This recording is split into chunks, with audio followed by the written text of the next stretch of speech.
Depuis plus d'un siècle, l'épopée du Titanic captive le monde. Une tragédie se déroule à bord alors que le paquebot coule. Imaginons-nous à la place de l'un ou l'autre des passagers. Qu'aurions-nous fait?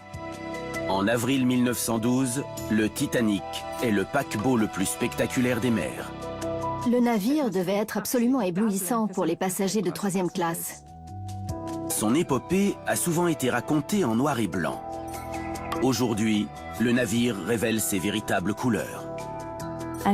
Tous ceux qui ont acheté des billets de 1re classe ont dû être ravis de monter à bord. Des photographies et des films colorisés font revivre, certains pour la première fois, les personnes qui ont construit le Titanic et navigué sur le plus célèbre bâtiment du XXe siècle. Des objets et des vêtements donnent un aperçu de la vie à bord. La préservation de ce patrimoine n'est pas un témoignage de la tragédie, c'est un symbole de fierté. Des proches des passagers racontent leurs dramatiques histoires. L'un des hommes du groupe s'est tourné vers mon père et lui a dit « Il n'y a plus rien à faire, petit, c'est chacun pour soi ». Ces récits nous plongent dans la légende du plus célèbre transatlantique du monde. Le Titanic est une histoire sans fin. Il nous fera vibrer et nous passionnera longtemps.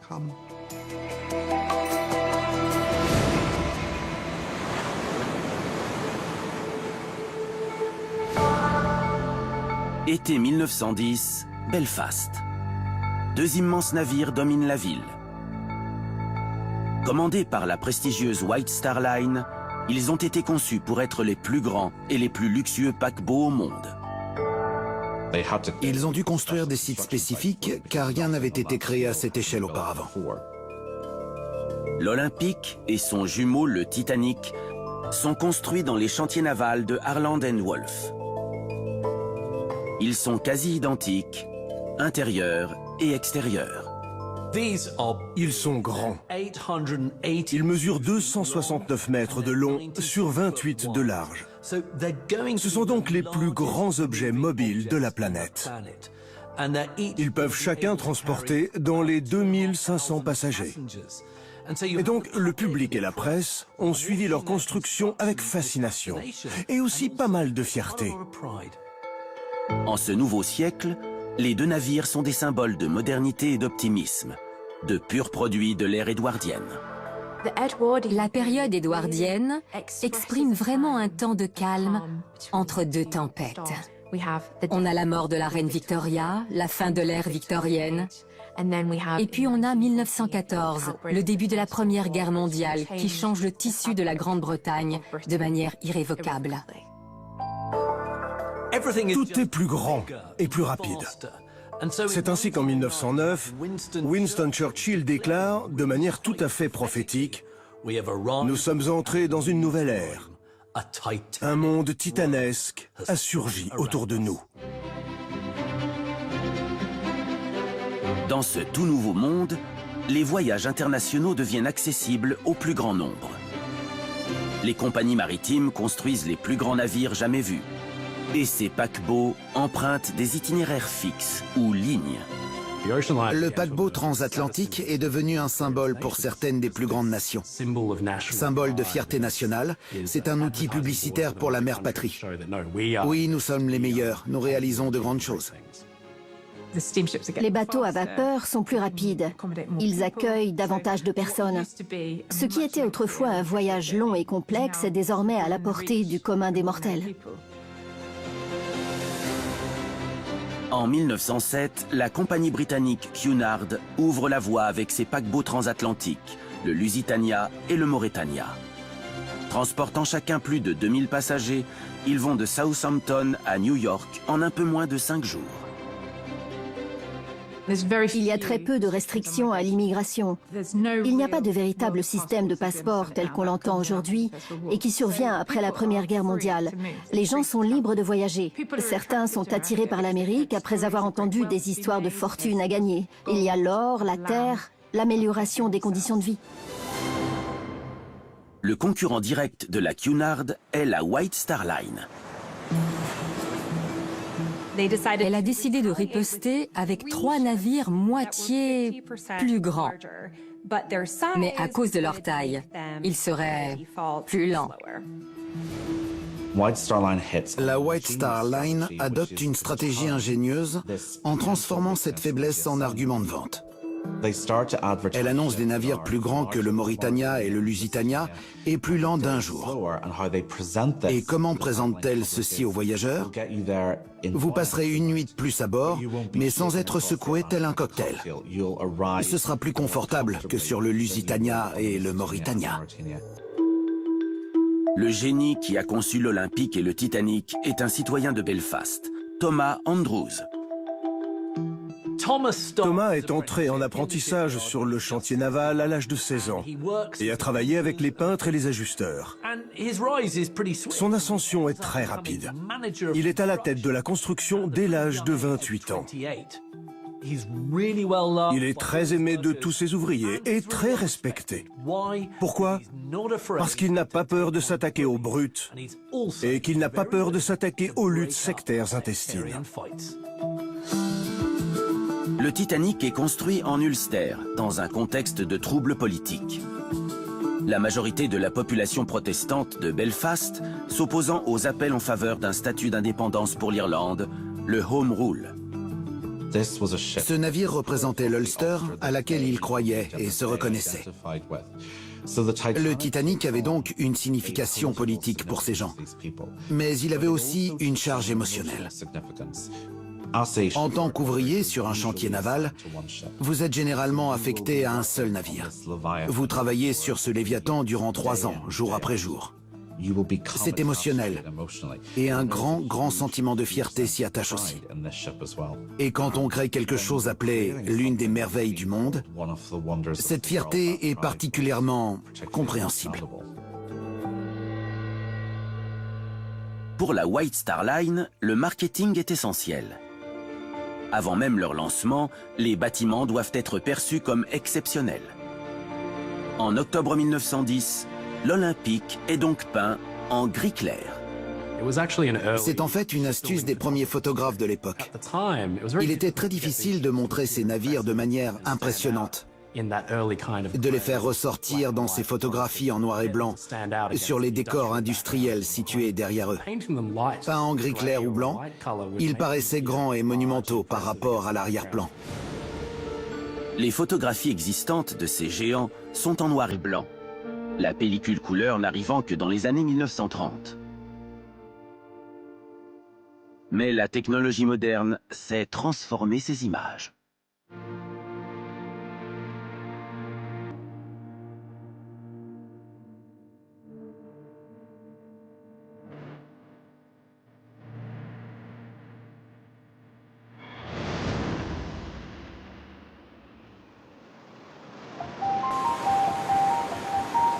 Sa coque achevée, le Titanic est mis à l'eau le 31 mai 1911, 8 mois après l'Olympique.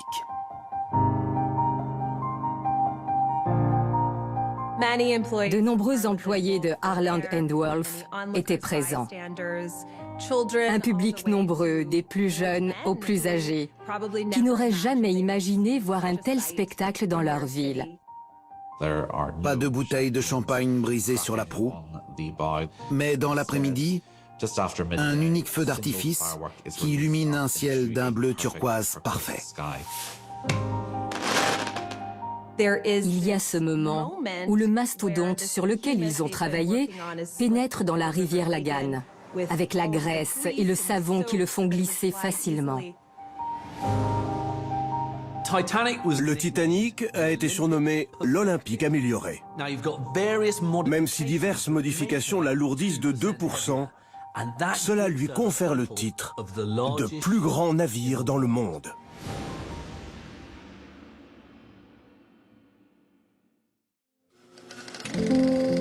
L'Olympique est le premier des 3 paquebots transatlantiques et la presse en fait ses choux gras. Le Titanic reste dans son ombre. Il n'existe donc qu'une seule séquence filmée du légendaire navire.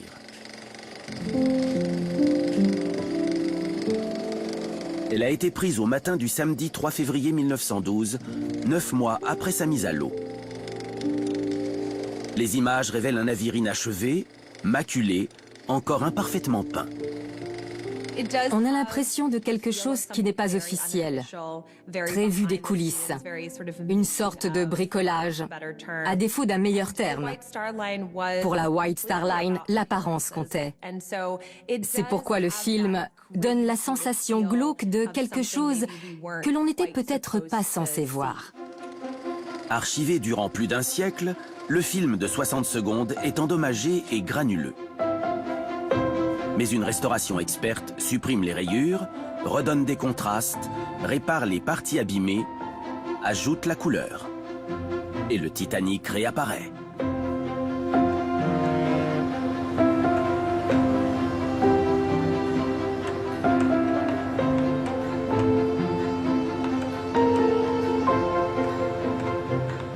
On ne peut vraiment se faire une idée de l'échelle avec ces images qu'en regardant les hommes à la proue du Titanic.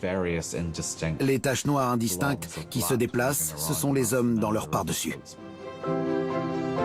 Le film en couleur révèle qu'une partie essentielle du navire a déjà été peinte. Au sommet du navire, à l'avant, on a la passerelle de navigation. C'est de là que le navire est dirigé et que la majorité de l'équipement des timoneries est installé. Mais cette partie est peinte en blanc. Comme en fin de construction, les éléments qui l'entourent sont bruts.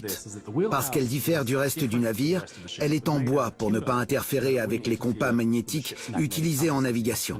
Une fois installée, elle est donc peinte. Et on voit que le reste du navire autour de la passerelle de navigation ne l'est pas.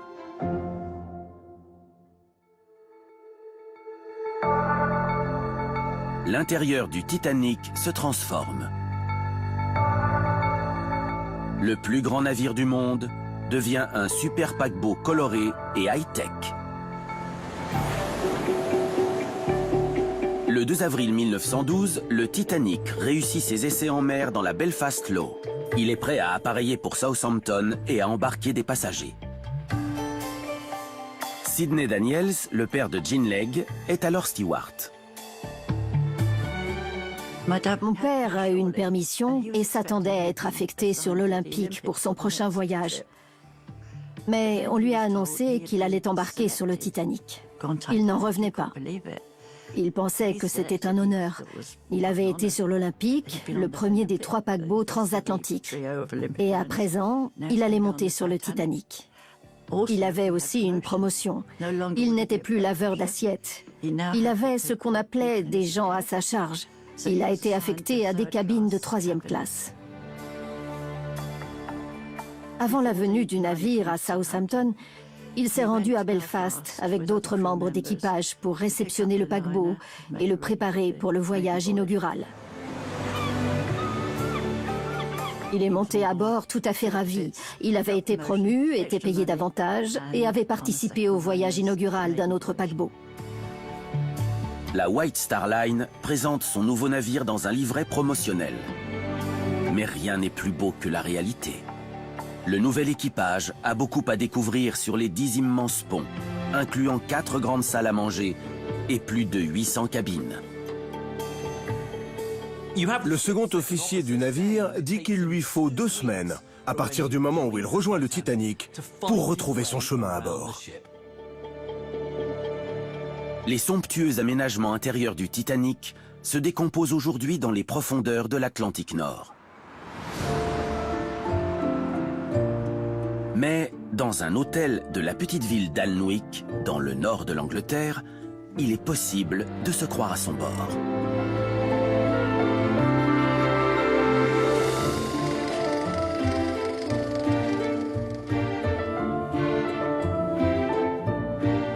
Cet ensemble incroyable, c'est le salon de première classe de l'Olympique, le navire jumeau du Titanic. Il a été apporté ici par Algernon Smart, hôtelier dans les années 30, quand l'Olympique a été désarmé. Le navire a été mis en réserve et dépouillé de ses équipements, vendus ensuite aux enchères. Smart a réussi à acheter plusieurs d'entre eux, ainsi que cette pièce entière. Ça donne une idée réelle de ce que l'on pouvait ressentir en tant que passager de première classe, à bord de l'Olympique et du Titanic. Toute personne ayant acheté des billets de première classe aurait été ravie d'y entrer. Le salon était un endroit où les passagers pouvaient se détendre et se rencontrer pendant le voyage. Ils pouvaient converser, jouer aux cartes, écrire à leurs proches. Il y avait des écritoires contre la baie vitrée, ici. On pouvait aussi prendre le thé. Il y avait des cloches autour de la pièce pour passer commande auprès des stewards. C'était un espace où apercevoir des célébrités, où l'on pouvait voir et être vu. C'était un lieu de représentation. Tout était une fête pour les sens. Le Titanic est somptueux. Il est aussi à la pointe de la technologie. À une époque où la plupart des rues et des maisons sont éclairées au gaz, les lampes électriques installées en grand nombre sur le Titanic sont une merveille. À bord du navire, des générateurs alimentaient tout, des grues de pont aux éplucheurs de pommes de terre dans la cuisine. Et il y avait en fait 322 km de câbles astucieusement dissimulés dans les cloisons. Bien que très moderne, le navire a un air rassurant et suranné. Le salon de première classe copie les intérieurs du château de Versailles, mais sculpté dans du chêne anglais. À l'époque des Édouardiens, il était très tendance d'avoir des chambres dans des styles différents. Le navire présentait des caractéristiques de l'époque des Tudors. D'autres étaient de style Louis XVI et d'autres encore de style géorgien. Ils empruntaient à différentes époques, les passagers de première classe du Titanic étant familiers de ce genre de lieu. Ils y avaient vécu. Et c'était amusant de séjourner dans ces chambres à thème si différentes. Pas une seule ne ressemblant à une autre.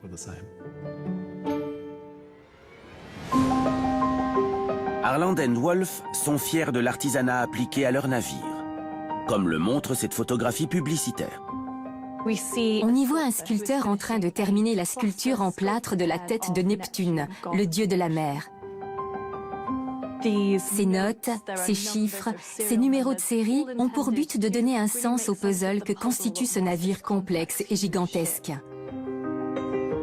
Mais s'agissant d'une image mise en scène, je dirais qu'elle fait certes la promotion du produit fini, accessible aux passagers qui achètent un billet pour monter à bord de l'Olympique, mais aussi de la valeur que la White Star Line accorde à l'artisanat, et à la qualité et aux procédés de fabrication eux-mêmes.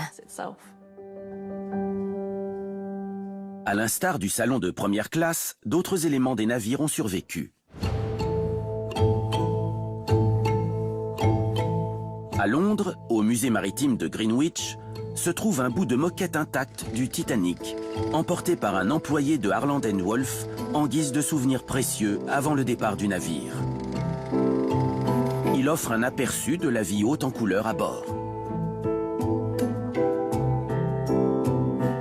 Ce carré de moquette peut sembler petit, mais l'histoire qu'il raconte est considérable. Il en dit long sur l'aspect, la sensation et même l'odeur à bord du Titanic. On ne voit qu'une petite partie d'un motif beaucoup plus grand. Il n'y a rien de démesuré dans cette moquette. On voit quelque chose de bien fait, bien fabriqué, fait pour durer. Les objets et les images qui racontent si souvent l'histoire du Titanic peuvent sembler éloignés de nous dans la mesure où ce sont des parties de l'épave, ou qu'ils ont été achetés sur le navire par les passagers. Cette moquette est différente. Elle faisait partie de l'équipement et de l'accastillage. Elle nous ramène aux racines du Titanic, à ces milliers de personnes qui ont travaillé pour faire de ce paquebot l'une des œuvres les plus fabuleuses du monde. Et il est remarquable qu'un ouvrier ait décidé d'en sauver un morceau pour avoir un souvenir, sans savoir qu'il deviendrait le navire le plus célèbre qui ait jamais navigué. La raison pour laquelle cette pièce a été sauvée n'est donc pas un témoignage de la tragédie, mais de fierté.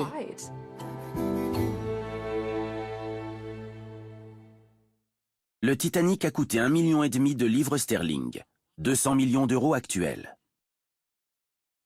La White Star Line est si confiante dans le gros œuvre du navire qu'elle s'attache davantage à la décoration qu'à la sécurité. Le directeur général de Harland & Wolff, Alexander Carlyle, nous apprend que lors des premières conversations avec la White Star Line sur l'aspect des navires, ils ont passé 2 heures, dit-il, sur les moquettes des cabines de première classe et 15 minutes sur les canaux de sauvetage.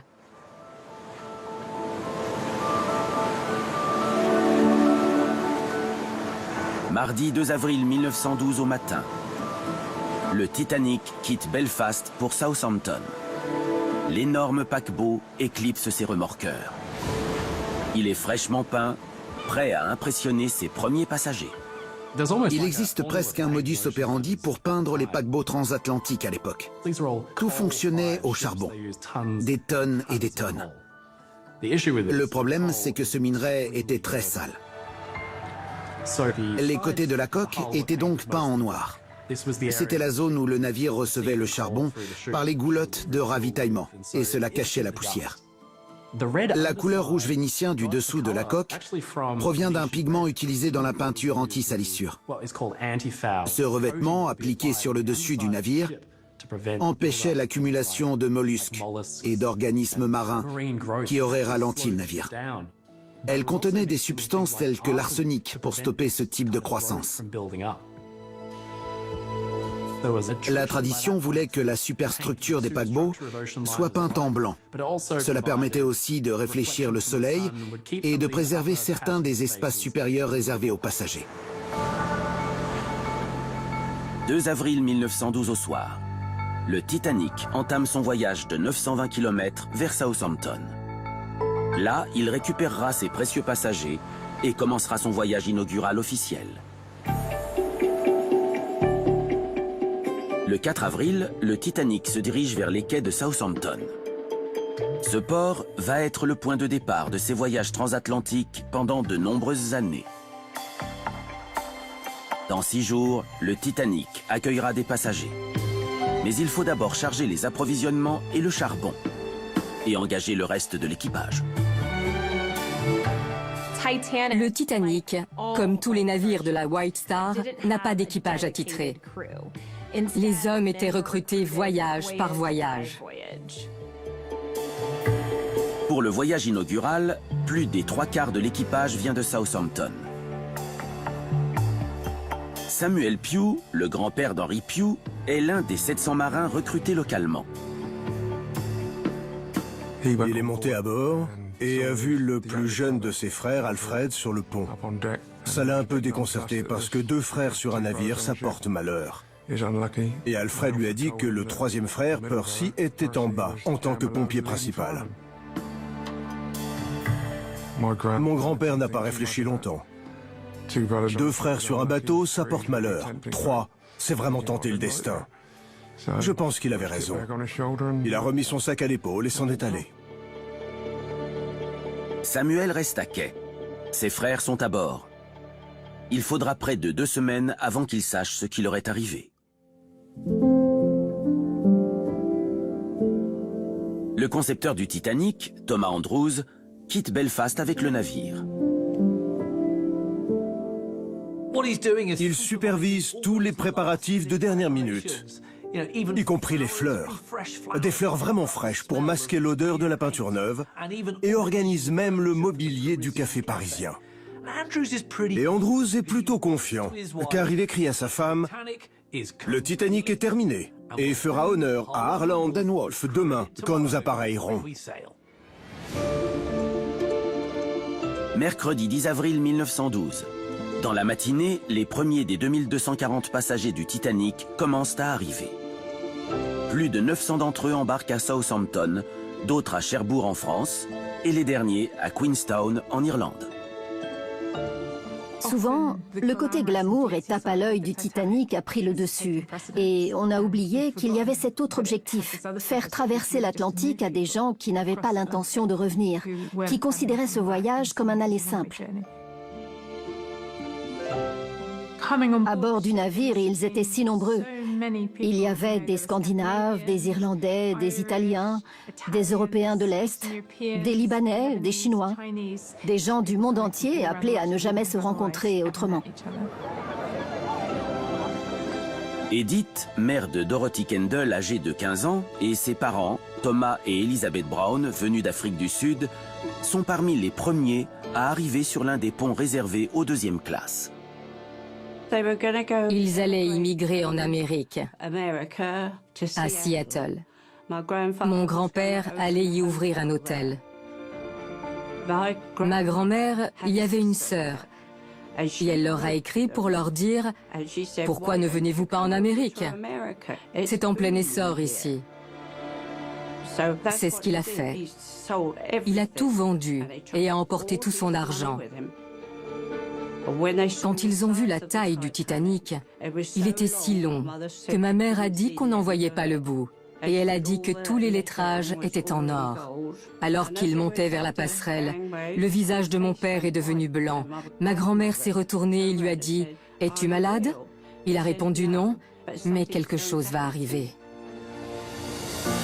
Avant le départ du Titanic, les passagers de seconde classe sont autorisés à goûter à la vie en première classe. Ma mère a dit qu'ils sont tombés sur le grand escalier. Elle a dit qu'il était magnifique, qu'il était si beau. La salle à manger de la première classe était déjà pourvue de nappes irlandaises et de vrais couverts en argent. En première classe, Edith Rosenbaum, la très populaire journaliste de mode américaine, se sent très à l'aise. Revenant aux États-Unis après une mission à Paris, elle ne vit que pour la mode. Edith prenait sa garde-robe tellement au sérieux qu'elle réserva 2 cabines sur le Titanic. L'une pour dormir et l'autre, séparée, pour ranger les vêtements de la saison achetés à Paris. Une partie de la collection d'Edith est conservée au musée maritime de Greenwich, dont les chaussures qu'elle portait en fuyant le Titanic dans un canot de sauvetage. Il est vraiment remarquable de voir ces chaussures, non seulement en raison de l'éclat et de la beauté du dessin, du motif et de la couleur, mais aussi de leur opulence. Qui ne voudrait pas porter de telles chaussures aujourd'hui? Le fait que l'on puisse encore voir ces chaussures plus de 100 ans après est tout à fait singulier.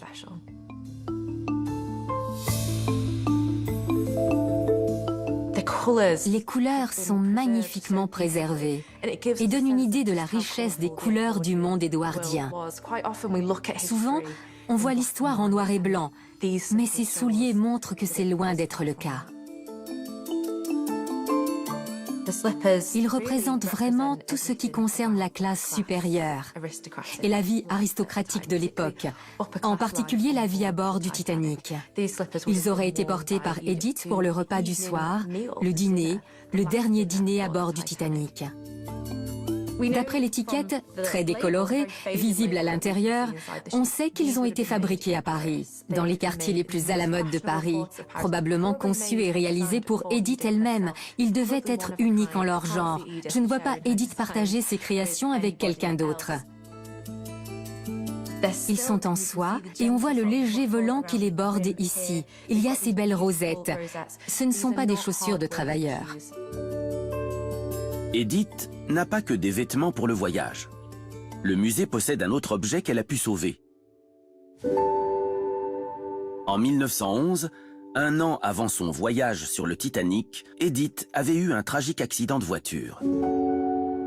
Ce petit cochon devait la protéger de tout autre danger. Sa mère, Sophia, lui avait envoyé un cochon après l'accident, un porte-chance traditionnel allemand.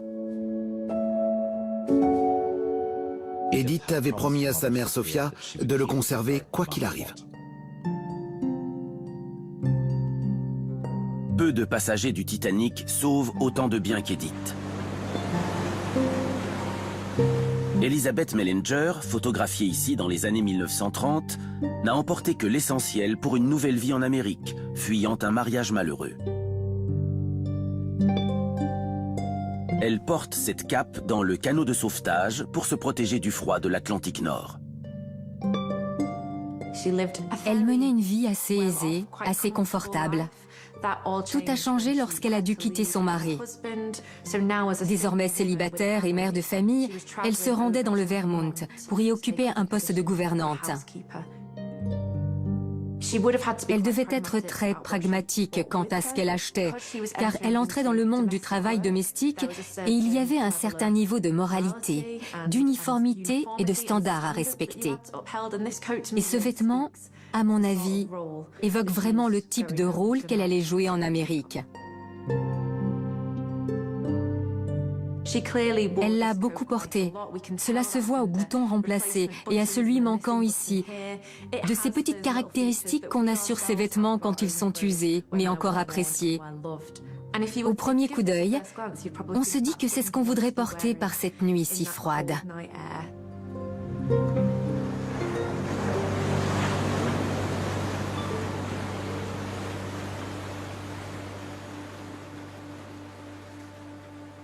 La majorité des passagers du Titanic sont américains ou européens, comme Elisabeth et Edith, originaires de pays tels que la Grande-Bretagne, l'Irlande ou la Suède. Mais d'autres viennent de Chine, du Moyen-Orient et des Caraïbes. À bord, en seconde classe, un ingénieur haïtien de 25 ans, Joseph Laroche, voyage avec sa femme française enceinte, Juliette, et leurs 2 petites filles. Joseph fait partie d'une nouvelle génération. Les élites coloniales, les leaders indépendantistes indiens, les leaders d'Algérie, d'Asie du Sud-Est et d'Haïti, tous convergent vers Paris et Londres. Ils se retrouvent souvent dans des mouvements anticoloniaux dans les villes d'Europe et y discutent de politique. Je ne serais pas surprise que Joseph Laroche ait appartenu à ces cercles. Souvent, c'est en venant en Europe et dans des environnements comme le Titanic que Noirs et Asiatiques prennent conscience du racisme. Joseph en avait assez de la discrimination à laquelle il était confronté à Paris, et son oncle, le président d'Haïti, lui avait fait une proposition alléchante. Il avait accepté l'offre de son oncle de se rendre en Haïti pour y travailler comme mathématicien. Il y serait bien payé et vivrait probablement au palais présidentiel. C'était donc une bonne affaire pour lui et sa famille. Pour Joseph et Juliette, leurs filles Louise et Simone sont une priorité. Ils ont opté pour le Titanic en raison de la politique de la White Star Line en faveur des enfants. La mère de Joseph leur a envoyé des billets de première classe. La ligne transatlantique sur laquelle leur cabine était réservée ne permettait pas aux enfants de dîner avec leurs parents. De plus, Louise étant fragile, ils ne voulaient pas la laisser en nurserie. Ils ont alors échangé leurs billets contre ceux du RMS Titanic.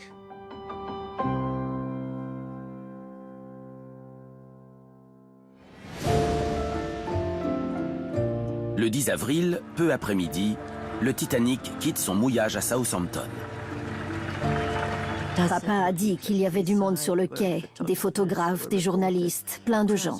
Le Titanic a eu un beau départ. L'un des patrons de la White Star Line, Benjamin Steele, fait partie des spectateurs. Confiant, il le voit partir à la conquête du monde. Bien sûr, il a vu cette scène des milliers de fois. Ce n'est pas nouveau pour lui, et il est absolument certain que tout ira bien. Le Titanic est pratiquement insubmersible. De son point de vue, aucune raison de s'inquiéter. C'est alors que ça commence à se gâter. Le Titanic approche l'extrémité de la jetée, croisant un paquebot plus petit, le New York. Le tonnage du Titanic fait qu'il aspire le plus petit navire. Mais le New York se libère. Ils étaient si proches qu'un journal a dit qu'on aurait pu jeter un chapeau d'un navire à l'autre. Le désastre est évité grâce à l'intervention rapide de 2 remorqueurs. Ce n'est franchement pas un très bon début pour ce voyage inaugural. L'incident avec le New York retarde le Titanic d'1 heure sur l'horaire prévu. Certains à bord pensent que c'est un mauvais présage.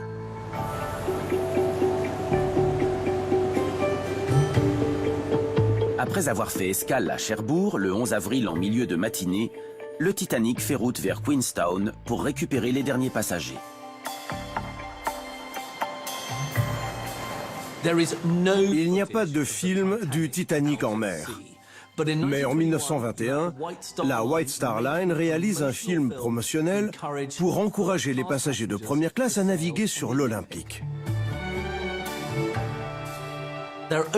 Il n'y a que très peu de différence entre les deux navires. Donc ces images permettent de voir à quoi ressemblait le Titanic en train de naviguer.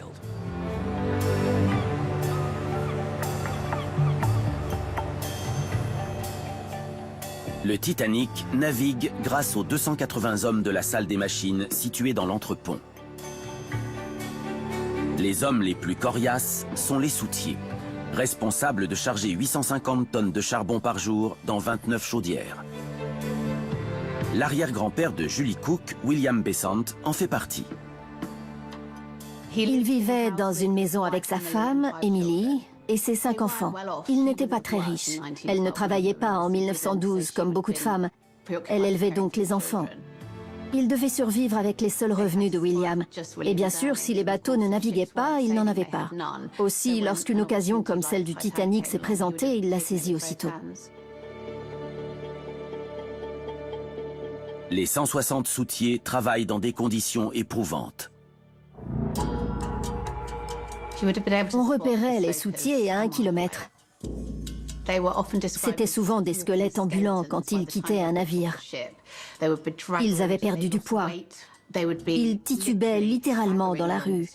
On les appelait le gang noir parce qu'ils étaient couverts de suie et de charbon. Tandis que les soutiers alimentent les chaudières, les passagers de seconde classe, Thomas et Elizabeth Brown, et leur fille Edith, levés tôt, sont sur l'un des ponts. Ils faisaient une petite promenade avant le petit déjeuner et le capitaine Smith s'est arrêté et leur a parlé. Il a évoqué le temps et ce qui se passait à bord. Et se tournant vers ma mère, il lui a dit « Comment trouvez-vous mon bateau, jeune fille ?» Et ma mère a répondu « Il est très beau, monsieur. » La famille Laroche, Joseph, 25 ans, son épouse française Juliette et leurs 2 petites filles, voyagent également en seconde classe. Je me dis qu'une famille métisse a dû être traitée avec une certaine curiosité, car il n'était pas normal de voir un homme noir et une femme blanche ensemble dans une société ordinaire. Ils ont trouvé un autre couple qui parlait français et je crois qu'ils avaient aussi des enfants. Ils en ont donc profité. Tout parent de 2 enfants de moins de 5 ans apprécierait de les voir jouer avec d'autres enfants à bord. C'était donc très agréable. Juliette Laroche a écrit une lettre à son père postée à Queenstown. Je vous écris de la salle de lecture et un orchestre joue tout près. Un violon, 2 violoncelles et un piano. Si vous pouviez vous rendre compte de la taille du navire. On a du mal à retrouver sa cabine dans la succession de coursives. Les gens sont très gentils à bord. Hier, les filles ont poursuivi un monsieur qui leur avait offert des chocolats.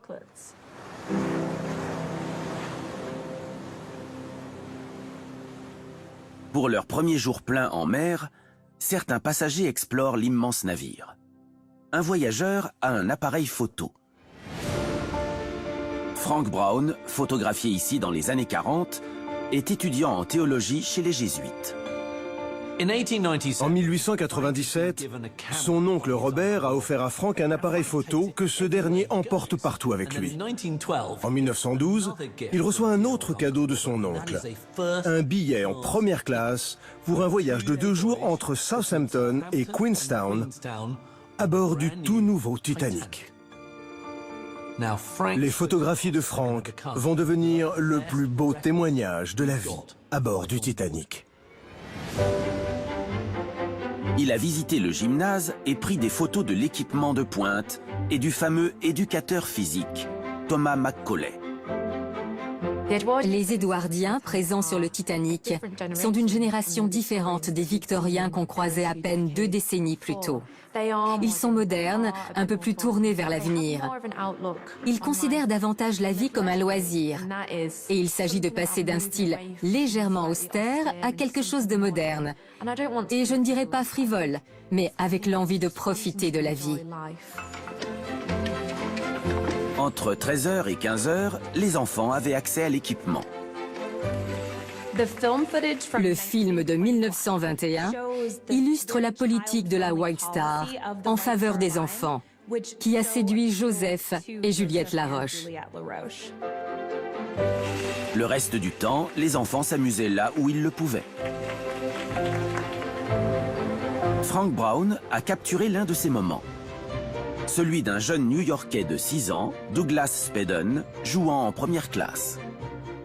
Sur la photo, Douglas fait tourner une toupie sur le pont. Son père est dans la scène. C'est un joli moment, celui d'une famille en première classe dans sa vie à bord.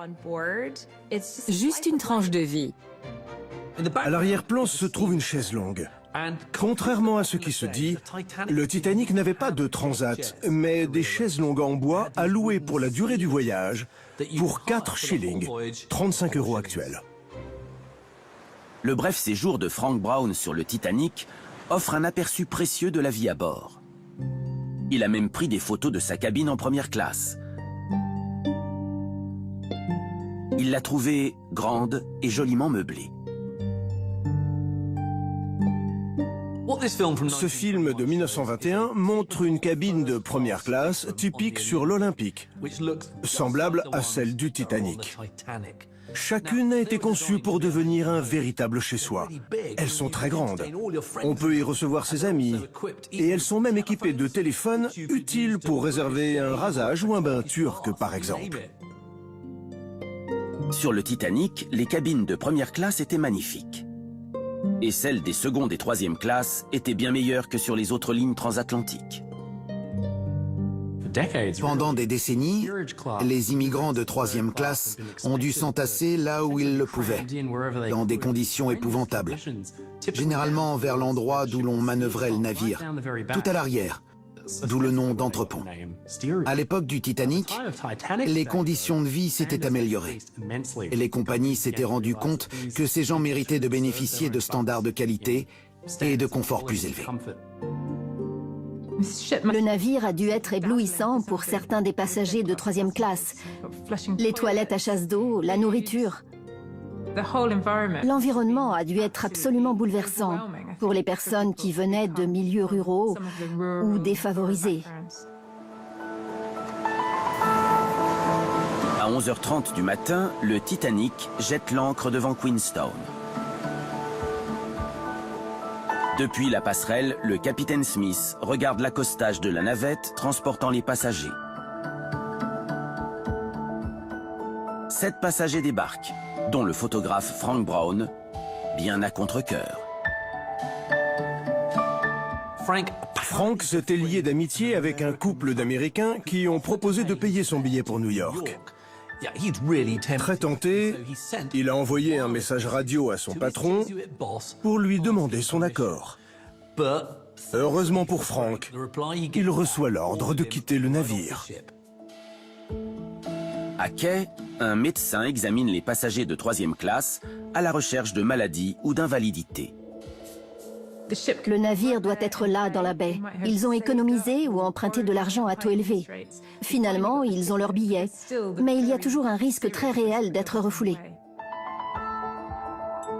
L'une des dernières photographies du Titanic montre des passagers de troisième classe, le regard tourné vers l'Irlande. À bord, il y avait des gens qui avaient besoin de changement, qui le souhaitaient, étant à un moment charnière de leur vie. Pour les passagers de première classe, ce n'était pas la question, mais pour les passagers de troisième classe, c'était le cas. Il a dû y avoir toutes les émotions associées à l'immigration durant la période édouardienne. Il y a de l'espoir. Il y a, je suppose, de l'enthousiasme pour la vie qui les attend, mais aussi beaucoup de tristesse. L'un des passagers de 3e classe est remonté sur le pont et a joué à la cornemuse une chanson intitulée « La complainte d'Erin, un adieu à l'Irlande ». Alors que l'Irlande s'effaçait à l'horizon et que le Titanic entamait son voyage de 5000 km vers New York.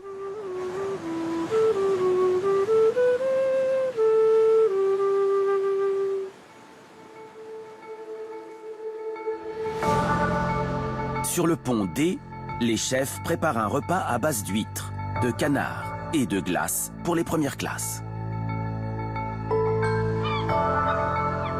Les prévisions météorologiques sont excellentes. Mais c'est un événement géologique survenu des années plus tôt qui va bouleverser l'existence des passagers et de l'équipage du Titanic.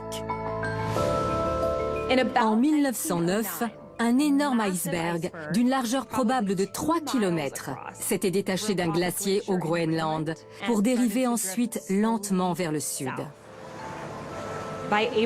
En avril 1912, sa taille initiale s'était réduite à environ 120 mètres de large sur 30 mètres de haut. Il allait croiser la route du Titanic. Plus d'un siècle après son naufrage, la fascination pour le Titanic ne semble pas s'estomper. Dans le Wiltshire, en Angleterre, se tiennent des enchères de souvenirs du Titanic et de sa compagnie maritime. Les offres viennent d'aussi loin que d'Australie, de Nouvelle-Zélande, avec une forte présence des États-Unis, du Royaume-Uni et du Moyen-Orient. Il s'agit donc littéralement d'un phénomène mondial. Parmi les artefacts proposés à la vente figure une rare couverture de pont du Titanic, un menu pour les premières classes, un calendrier promotionnel et la montre de gousset tachée d'eau d'un passager. Ce que les gens recherchent, si vous prenez le calendrier par exemple, c'est un objet promotionnel rouge vif. Il redonne vie à l'année 1912. Pour le collectionneur, chaque objet est un lien direct avec ceux montés à bord. La montre hébraïque vous ramène instantanément en arrière. Elle vient de quelqu'un dont c'est l'histoire. Et vous y êtes. Vous êtes dans la pièce avec cette personne et ça donne le frisson. Pour moi, c'est l'une des choses les plus vendables de ces lots. Il y a un vieux cliché sur les ventes aux enchères qui dit qu'un objet vaut ce que 2 personnes sont prêtes à le payer. Dans ce cas, selon mon opinion professionnelle, l'objet vaut entre 60 et 80 000 euros.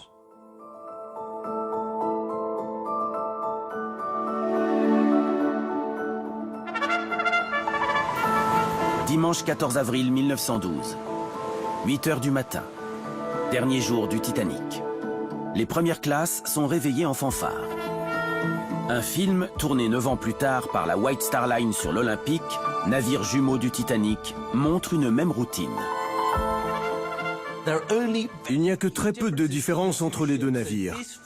Et ce film nous permet de voir à quoi ressemblait le Titanic quand il naviguait. Mais il est en noir et blanc. Aujourd'hui, une restauration experte supprime les rayures, redonne des contrastes, répare les parties abîmées, ajoute la couleur et le Titanic réapparaît. 5 jours plus tôt, le transatlantique a quitté Southampton pour son voyage inaugural. Destination New York. Il est à environ 2400 km de la ville qui ne dort jamais. Tous ont pris leurs habitudes. La journée est claire et lumineuse. À ce stade, la vie est bien organisée. Les passagers prennent l'air sur le pont. Seule à la proue, Helen Churchill Candy, 54 ans. L'américaine ne respecte pas les conventions. Divorcée, elle voyage seule. C'est une pionnière des droits des femmes.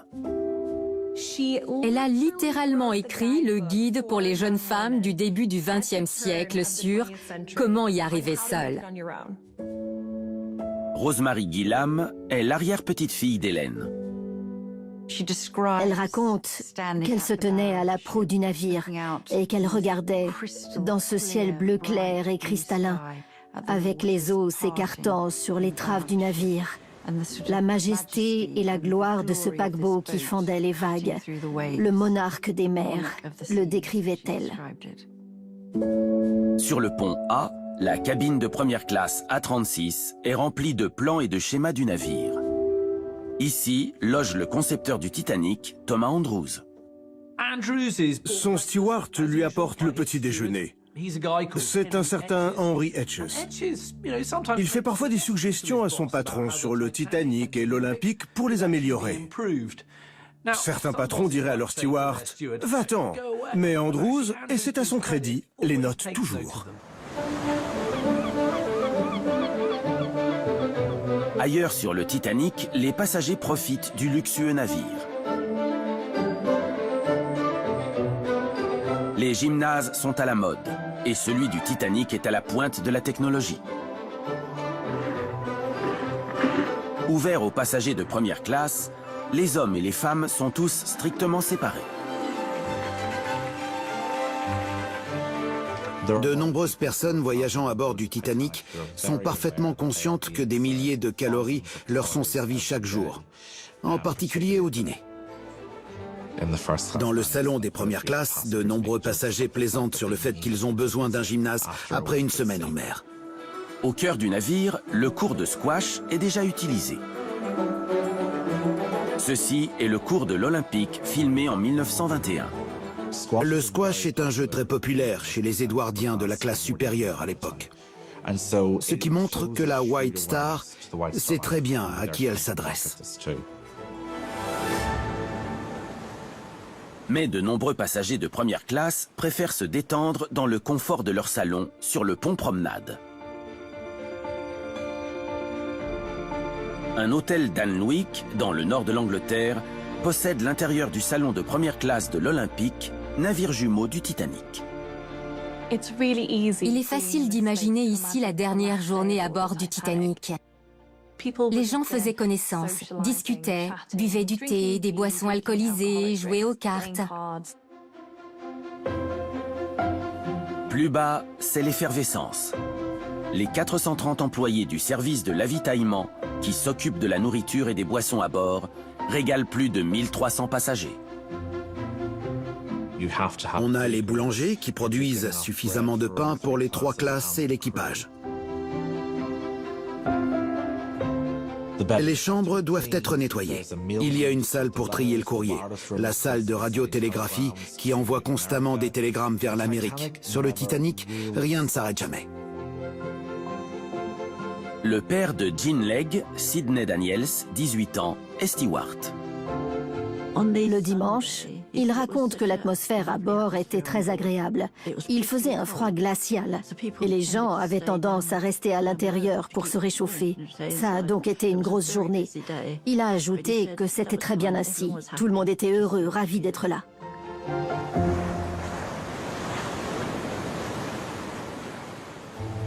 Le petit déjeuner est servi dans la salle à manger des deuxièmes classes sur le pont D. Le couple Henry Morley et Kate Phillips, voyageant sous le nom de Monsieur et Madame Marshall, y prend son repas. Henry est un confiseur de 38 ans, avec une entreprise et une famille à Worcester. Kate a 19 ans. C'est l'une de ses employées. Ils prévoyaient de débuter une nouvelle vie ensemble à San Francisco. Beverly Roberts est leur arrière-petite-fille.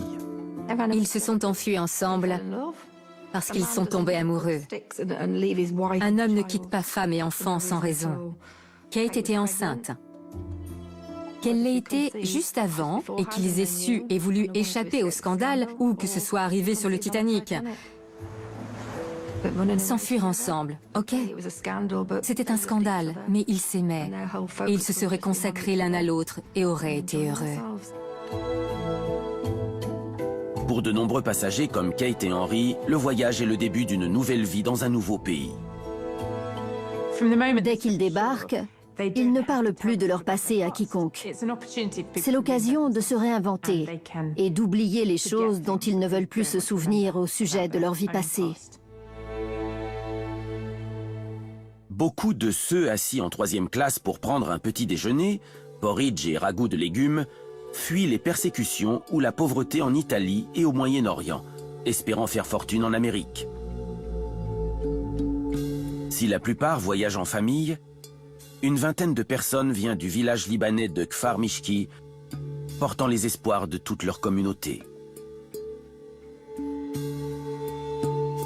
Ils auraient mis en commun leurs ressources pour acheter les billets.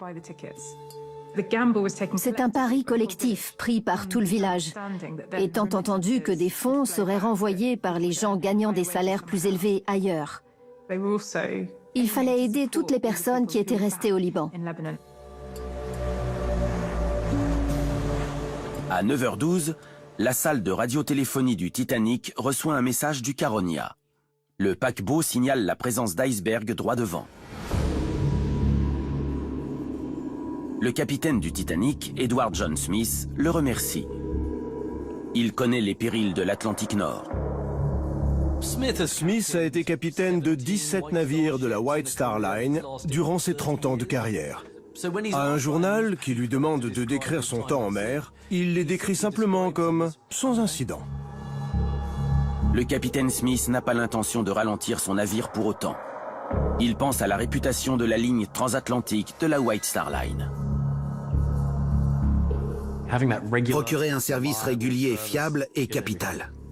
Comme aujourd'hui, si on rate un vol, on peut manquer sa correspondance et on n'arrive finalement pas à New York. Beaucoup de ces gens se rendent ailleurs aux États-Unis. Ils ont réservé des moyens de transport, des taxis. Tout a été préarrangé. Arriver en retard à New York serait une très mauvaise publicité pour la White Star et le navire, et ce serait aussi très désagréable pour les passagers. Le capitaine Smith jouit de la confiance des passagers, et son immense navire semble inarrêtable. Tous ne sont pas forcément ravis d'avoir embarqué sur le Titanic. Quelques jours plus tôt, Edith Rosenbaum, journaliste de mode, écrivait à une amie.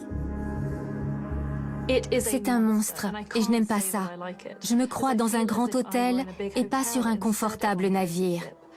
Je vais m'accorder un repos mérité durant ce voyage, mais je ne peux me défaire de cette déprime et du pressentiment d'un malheur. J'aimerais tant que ce soit fini.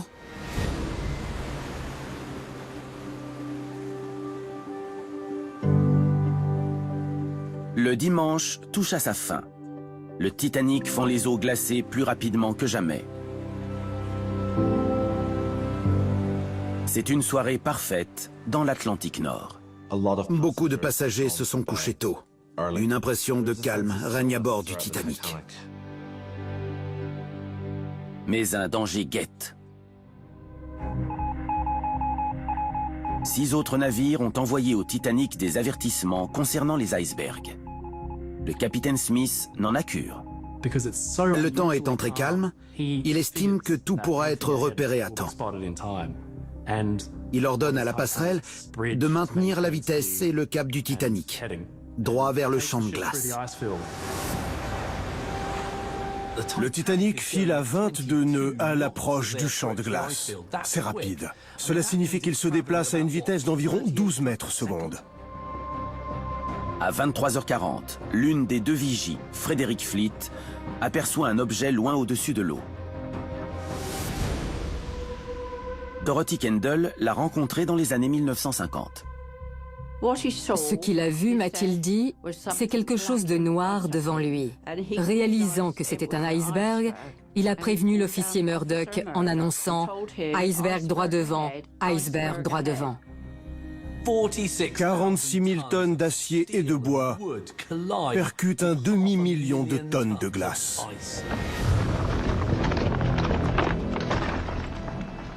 L'iceberg a transpercé le Titanic sous la ligne de flottaison à maints endroits. Ces trous ne sont pas gros. Ils ne font que 2,5 cm de haut, mais ils s'étendent sur 76 mètres de coque. 5 compartiments étanches sont endommagés. Le Titanic aurait pu survivre aux dommages subis par les 4 premiers. La mère de Dorothy Kendall dormait en 2e classe. Ce n'est pas un bang, disait-elle, plutôt une secousse. Une violente secousse qui l'a réveillée. Dans sa cabine en première, Helen Churchill Candy manque tomber sous la violence de la collision. Elle a ouvert la porte et appelé le steward pour savoir ce qui arrivait. Il a répondu « Rien de grave, retournez dormir. N'effrayez pas les autres, ce n'est rien. » Par précaution, on arrête les moteurs du Titanic. Ses hélices géantes s'immobilisent. Le navire fait silence. Pour la première fois, ils sont beaucoup à réaliser que quelque chose cloche. Ils ont voyagé sur ce paquebot, ce grand navire bien solide, équipé de chauffage, avec de la musique, de la nourriture, des restaurants. Et le murmure constant des machines sous leurs pieds a toujours été là. À minuit, le capitaine Smith reçoit des nouvelles glaçantes. Le 4e officier, Joseph Boxall, rapporte que la salle du courrier, pont F, est inondée. Des lettres flottent partout. À ce moment-là, le navire a embarqué environ 7000 tonnes d'eau. Smith ordonne d'armer les canaux de sauvetage et de faire monter les passagers sur le pont. Sidney Daniels, le père de Jean Legge, est l'un des stewards chargés de mener les passagers de première classe au canot. Les réactions ont été très variées. L'une d'elles était « Que c'est ce jeune homme? Il a 18 ans, presque un enfant. C'est un paquebot insubmersible. Peut-il avoir raison? Il se rendait dans une autre cabine et on lui disait « Mais nos enfants sont au lit, bien au chaud, dans leur couchette. Si on les fait monter sur le pont, ils risquent d'avoir froid. » Et une autre réaction était « On comprend bien, mais on va prendre quelques affaires avant. On vous suivra plus tard. » Nombre de ceux qui montent sur le pont se réfugient dans le salon de la première classe, encouragés par le commissaire de bord. Pour éviter aux passagers de sortir sur le pont par des températures négatives, il allume la cheminée électrique. Du cacao, des liqueurs et du café sont servis. L'orchestre arrive pour donner un concert impromptu. L'évacuation prend soudain l'allure de ce qu'un passager de première classe appelle un pique-nique bien stupide. À minuit 30, sur le pont, les passagers apprennent que le terrain de squash situé près de la proue est désormais sous 3 mètres d'eau. Le terrain de squash inondé présage de la fin du Titanic. Parce que l'eau infiltre des espaces dits non inondables. Ce n'est plus la salle des machines, mais un espace pour les passagers. Thomas Andrews, designer du Titanic, sait que son navire est condamné. Il voit que la stewardess Annie Robinson est sans gilet de sauvetage. Andrews insiste. Il supplie Annie d'en enfiler un, car il veut qu'elle montre l'exemple à tous ses passagers qui ne se rendent absolument pas compte du danger qu'ils courent. Annie est très réticente, mais Andrews lui dit simplement « Si vous tenez à la vie, mettez-le ».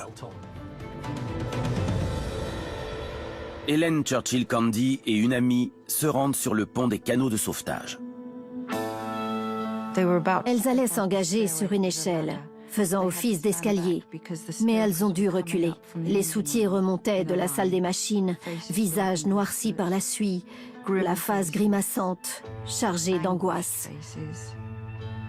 Comme s'ils savaient ce que personne ne savait, que le bâtiment a été gravement endommagé. Et là, elle a entendu le capitaine crier « Halte !» et les faire redescendre dans la salle des machines, où ils savaient qu'ils ne survivraient pas.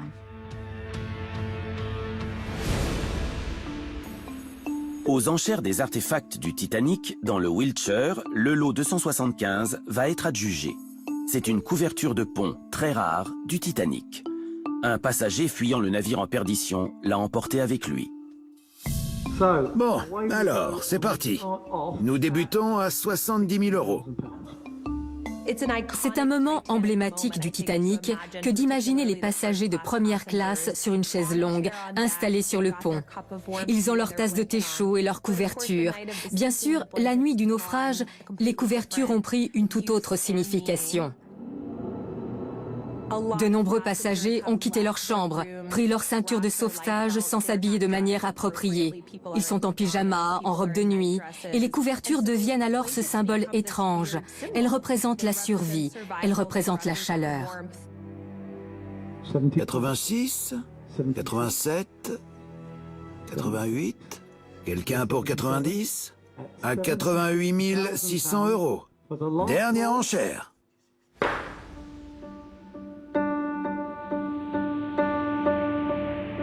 Une heure après la collision, la quille du premier canot de sauvetage touche les eaux froides de l'Atlantique. Le Titanic en compte 20, pouvant embarquer 1178 personnes. À peine la moitié des gens à bord. Mais pour 1912, le navire est bien équipé. Il dispose de 4 canots de plus qu'exigés par les règles en vigueur. D'autres paquebots en avaient encore moins. Si le navire allemand America avait coulé, 2000 passagers et membres d'équipage auraient découvert qu'il n'y avait pas de canot pour eux. Les premiers canots de sauvetage sont mis à l'eau à demi vide. De nombreux passagers refusent tout net de quitter la sécurité du navire. Lucy Dove Gordon, une passagère du canot de sauvetage numéro 1, écrit « Je n'oublierai jamais l'eau si noire et abyssale sous nos pieds. Et à quel point je détestais quitter le grand navire familier pour ce frêle petit canot. »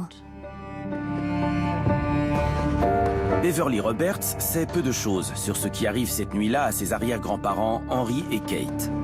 Mais leur fille, la grand-mère de Beverly, lui en a donné un aperçu. Quand elle la réprimandait dans son enfance, Kate lui disait « Ne me regarde pas comme ça, pas avec ces yeux-là, parce que ton père m'a regardé comme ça quand je suis descendue dans le canot. »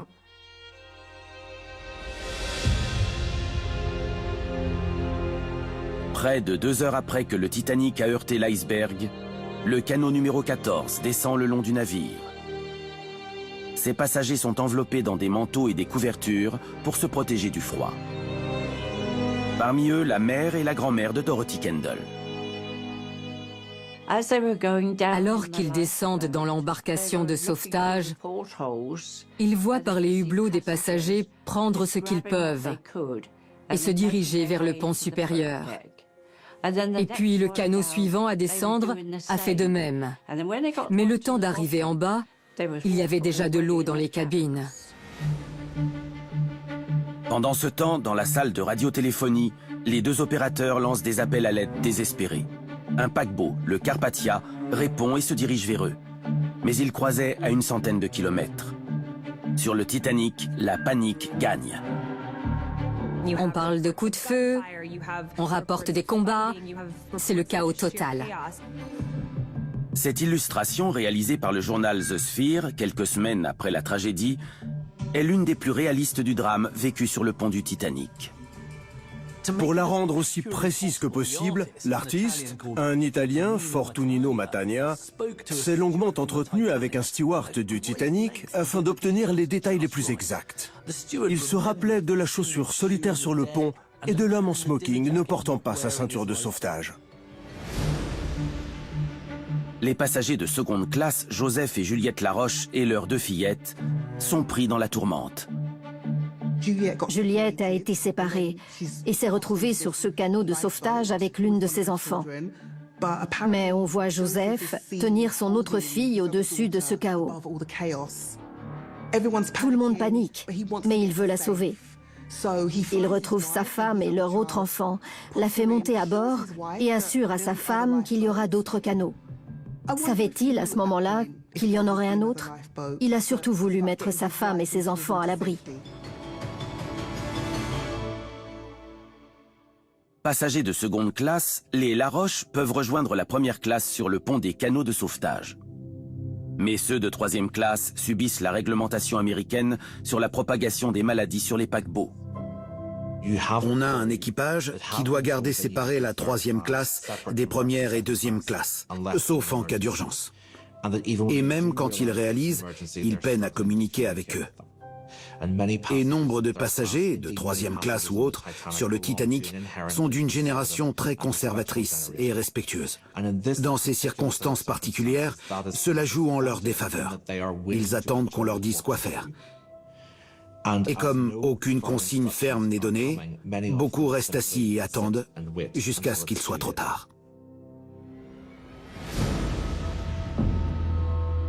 À 2h17 du matin, toutes les embarcations sont parties.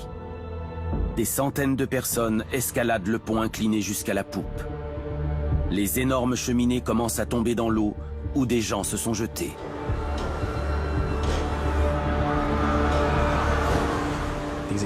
Ces incroyables structures, aussi hautes qu'un immeuble de 4 ou 5 étages, s'abattent sur la tête des passagers, qui les considéraient comme un symbole de la puissance édouardienne. Le steward Sidney Daniels se jette à l'eau et nage vers un canot ayant chaviré. Cette photo a été prise quelques jours plus tard. Il y a déjà plus de 20 personnes sur le canot retourné. En s'approchant, il voit qu'il y a juste assez d'espace pour une personne, 2 à la rigueur. Il a donc grimpé et a réussi à s'installer dans cet espace.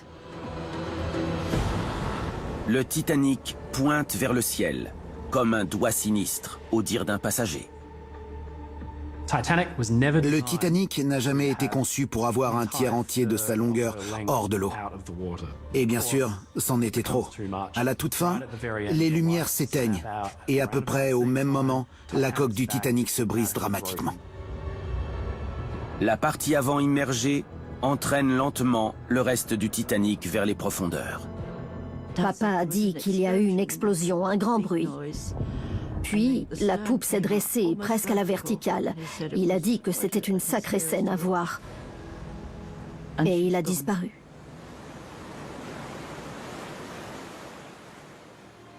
La fierté de la White Star Line sombre dans les flots, 2h40 après avoir heurté l'iceberg. Pour ceux qui se trouvent dans l'eau, l'épreuve n'est pas terminée. Archibald Gracie, passager de première classe, partage le canot retourné avec Sidney Daniels. Les cris des victimes terrifiées et les horribles respirations de ceux qui sont en train de se noyer, aucun d'entre nous ne les oubliera jusqu'au jour de notre mort. Les embarcations ont dérivé 4 heures durant, jusqu'à ce que le Carpathia apparaisse à l'aube. Le Musée maritime national de Londres possède une collection de photographies prises par un passager du Carpathia.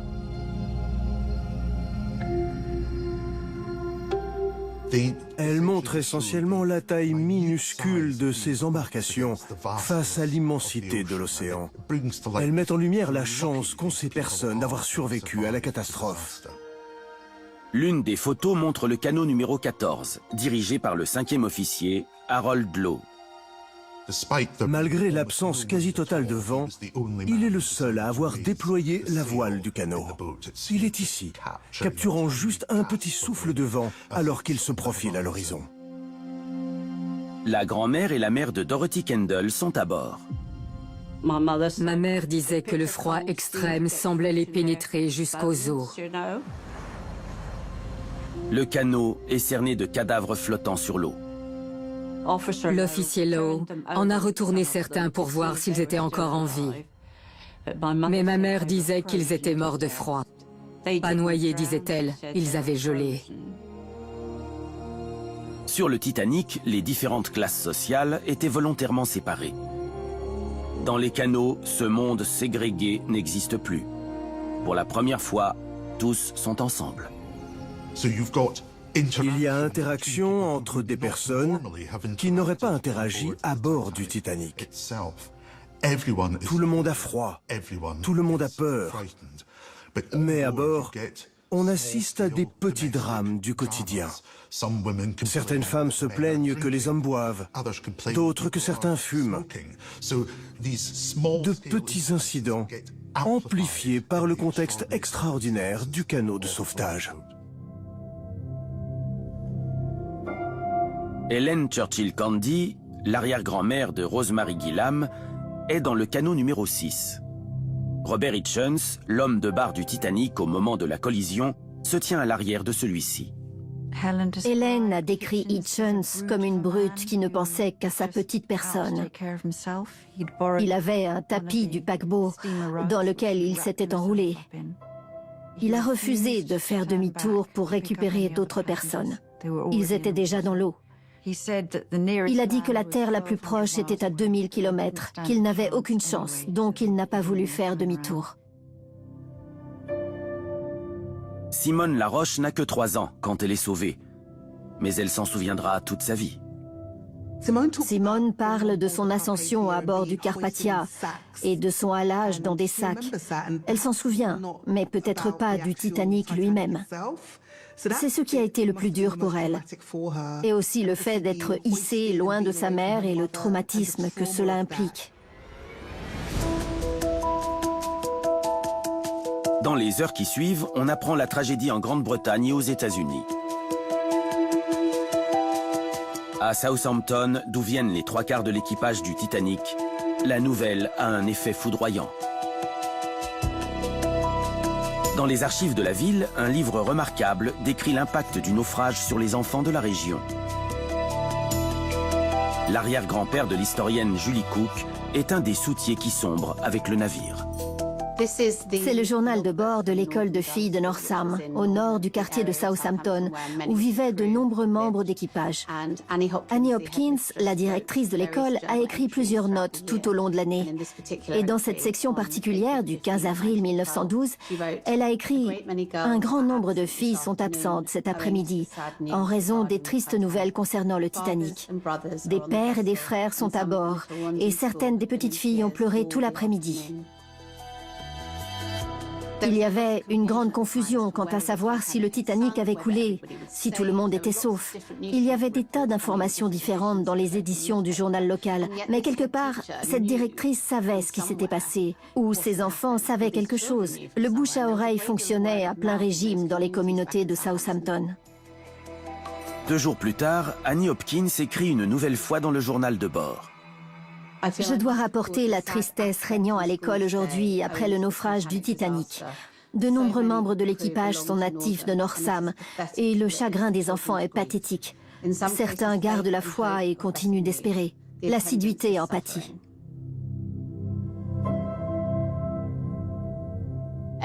Tout le monde porte le deuil. Les enfants qui jouaient souvent dehors avec leurs cerceaux ne le font plus. Il n'y a aucun bruit dans la rue. Tout le monde reste chez soi. Nombre d'enfants sont en deuil, d'autres espèrent. Certains ne savent pas si leur père va rentrer à la maison, mais viennent encore à l'école. Ils veulent croire que leur père reviendra. L'espoir est de courte durée. Le Carpathia ne récupère que 212 membres d'équipage sur près de 900. L'histoire se résume désormais à aider les survivants et récupérer les corps. Après un voyage de 3 jours, le Carpathia atteint New York. À son bord, plus de 700 survivants du Titanic. La presse américaine a affrété un bateau, rivalisant de zèle pour obtenir un scoop. Le Carpathia file, tandis que des journalistes munis de mégaphones proposent des offres de 50 ou 100 $ pour tout témoignage oculaire. Quand les journalistes sont enfin autorisés à monter à bord, ils interrogent tous ceux qui ont un lien quelconque avec la catastrophe. Jusqu'aux jeunes serveurs et stewards très excités du Carpathia. L'un de ceux qui ont été filmés pour les actualités est Robbie Purvis, un serveur anglais de 18 ans. Pauline Weeks est la fille de Robbie. Ils ont enfilé leur gilet de sauvetage, à en juger par leur allure. On dirait qu'ils s'amusent tous à se montrer devant la caméra. J'ai la chance d'avoir un film de mon père jeune. Peu de gens ont des images de leur père comme celle-ci. Robbie a une histoire mémorable à raconter. Un bébé proche de la mort qui l'a sauvé. Ses vêtements étaient mouillés. Il faisait un froid glacial. Et il a essayé de le sauver en l'amenant sur la plaque chauffante qui servait à garder les aliments chauds et en baissant le feu pour qu'il soit tout juste tiède, ce qui a permis au bébé de se réchauffer et de survivre. On est très fiers qu'il se soit soucié du bébé. Quelqu'un de son âge n'y penserait pas forcément. En mer, le steward d'un paquebot allemand photographie un iceberg strié de peinture rouge. Probablement celui qui a provoqué le naufrage du Titanic. Pas très loin, des centaines de corps flottent encore. La White Star Line affrète le Mackay Bennett pour les récupérer. Il quitte Halifax en Nouvelle-Écosse 2 jours après le désastre. À bord, des cercueils construits à la hâte, un prêtre, des préposés aux pompes funèbres et un embaumeur. Le Mackay Bennett repêche 306 corps. Restés près d'une semaine dans l'eau, 116 d'entre eux, trop défigurés ou trop décomposés pour être identifiés, sont inhumés en mer.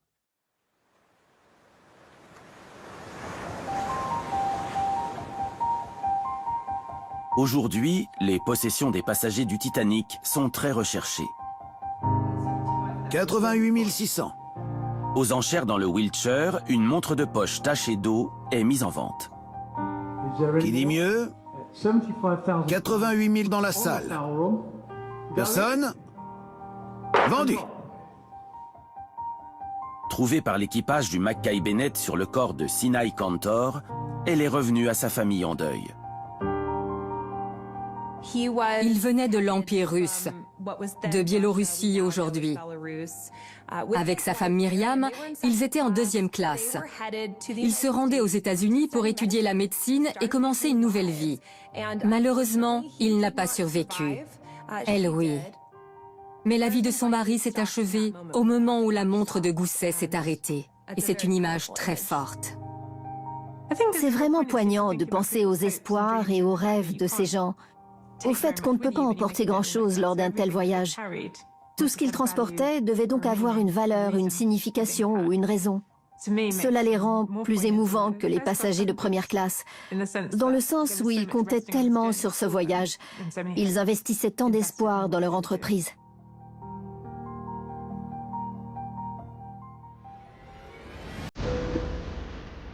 « 710 personnes survivent au naufrage du Titanic. Un peu plus de 1500 meurent. Parmi elles, Joseph Laroche, qui rentrait chez lui en Haïti.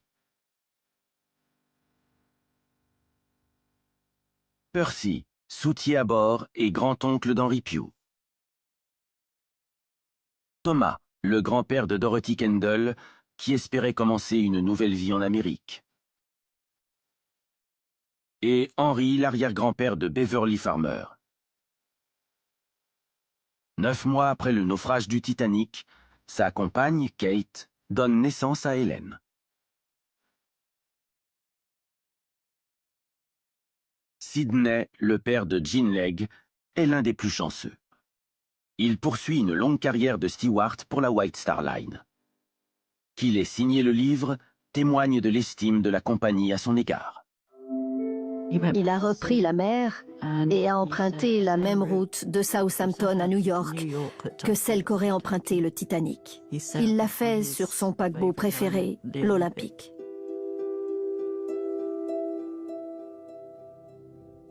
Le Mackay Bennett récupère des vestiges et des corps. Le Titanic était le navire le plus opulent et le plus haut en couleur de son époque.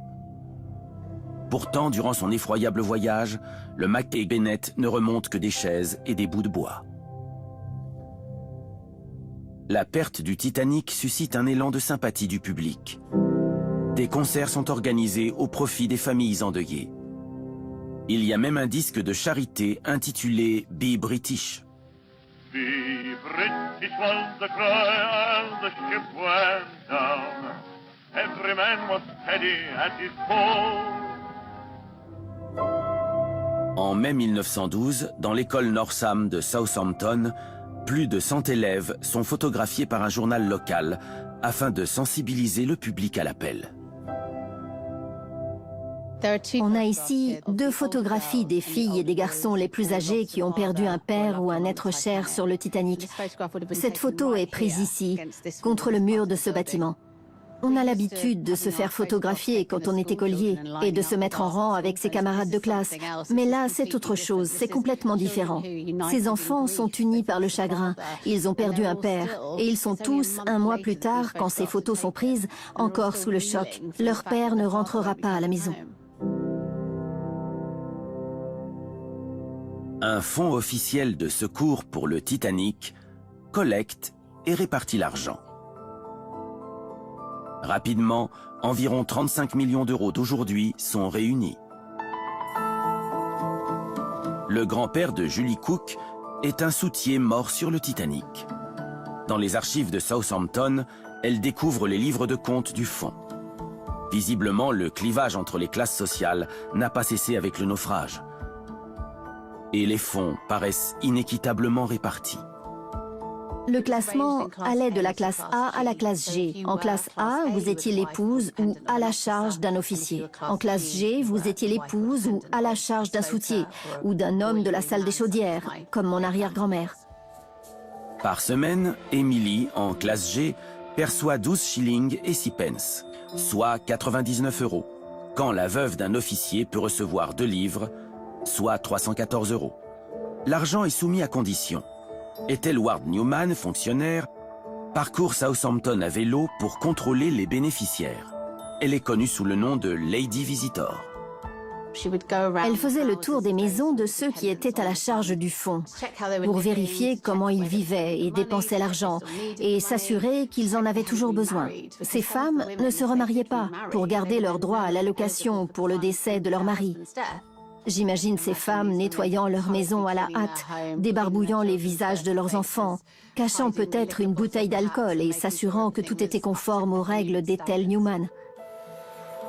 Mais Lady Visitor ne vérifie pas seulement les remariages des veuves. Il est question ici d'une dame, Madame Biggs, qui, hélas, en raison de son deuil, s'était tournée vers l'alcool. On peut lire « Il a été rapporté que Madame Biggs a comparu devant les magistrats pour ivrognerie. Il a été décidé à contre-cœur de suspendre son allocation pour 3 mois. » Ce n'était pas juste, parce que Madame Biggs, même si elle achetait de l'alcool pour surmonter son chagrin ou son trauma, avait besoin d'argent pour le loyer, nourrir les enfants et elle-même. Ça paraît incroyablement injuste, selon nos critères, de l'exclure ainsi. Les survivants du naufrage sont confrontés à un autre type de traumatisme. Nombre d'entre eux font face à la culpabilité du survivant, et les hommes souvent à l'opprobre de l'opinion publique. La presse a écrit très couramment que tout homme ayant survécu l'avait fait à la place d'une femme ou d'un enfant. On attendait des hommes qu'ils expliquent pourquoi ils avaient survécu. On attendait d'eux qu'ils justifient leur survie. Certains se sentent obligés de raconter leur histoire. Charlotte Collier a perdu son mari, Harvey. Photographiée avec sa fille Marjorie, elle est interviewée par un journal américain. Je crois que sa première interview n'a eu lieu que quelques jours après. Elle venait de perdre son mari. Elle avait vu tous ces gens périr. Selon moi, cela l'a soutenue psychologiquement, avant même que ce genre de soutien existe. Si c'était sa manière de gérer la situation, c'est très bien. Mais à l'époque, elle a été critiquée pour cela. Personne ne comprenait. Beaucoup n'ont pas surmonté le traumatisme. Au moins 11 survivants du Titanic ont mis fin à leur jour. Ainsi, Annie Robinson s'est jetée dans le port de Boston depuis un navire. Et Fred Fleet, la vigie, s'est pendu en 1965. Depuis plus d'un siècle, le naufrage du Titanic fascine le public, en partie grâce à des films tels que Atlantique, latitude 41 degrés et Titanic de James Cameron. L'iceberg a conféré au Titanic son immortalité et sa dimension populaire. Mais c'est le grand écran qui l'a rendu éternel. C'est également un ingrédient essentiel pour expliquer pourquoi le Titanic reste si populaire, une telle source de fascination. Parce qu'il continue à attirer les gens au-delà d'un simple intérêt historique. Il fait appel à la dimension humaine et maintient l'attention sur la tragédie vécue à bord du Titanic.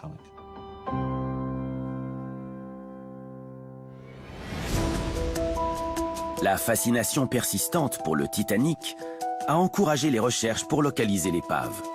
Elles ont pris fin en 1985, quand le travail minutieux d'une équipe d'archéologues marins, dirigée par l'Américain Robert Ballard, a porté ses fruits. C'est la première fois que l'on revoyait le Titanic, après 73 ans.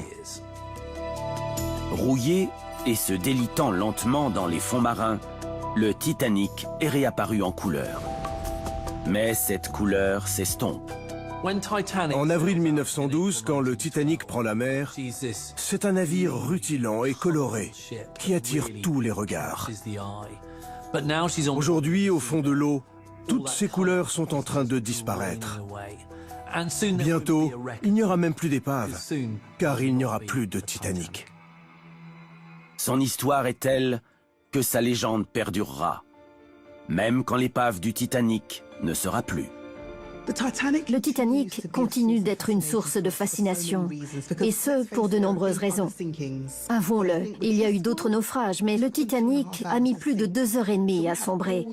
Et on a tous ces témoignages, que ce soit ceux de la personne la plus riche au monde ou d'un personnel de cabine. Ils nous feront vibrer et nous passionneront encore longtemps. Une tragédie se déroule à bord alors que le paquebot coule. Imaginons-nous à la place de l'un ou l'autre des passagers. Qu'aurions-nous fait?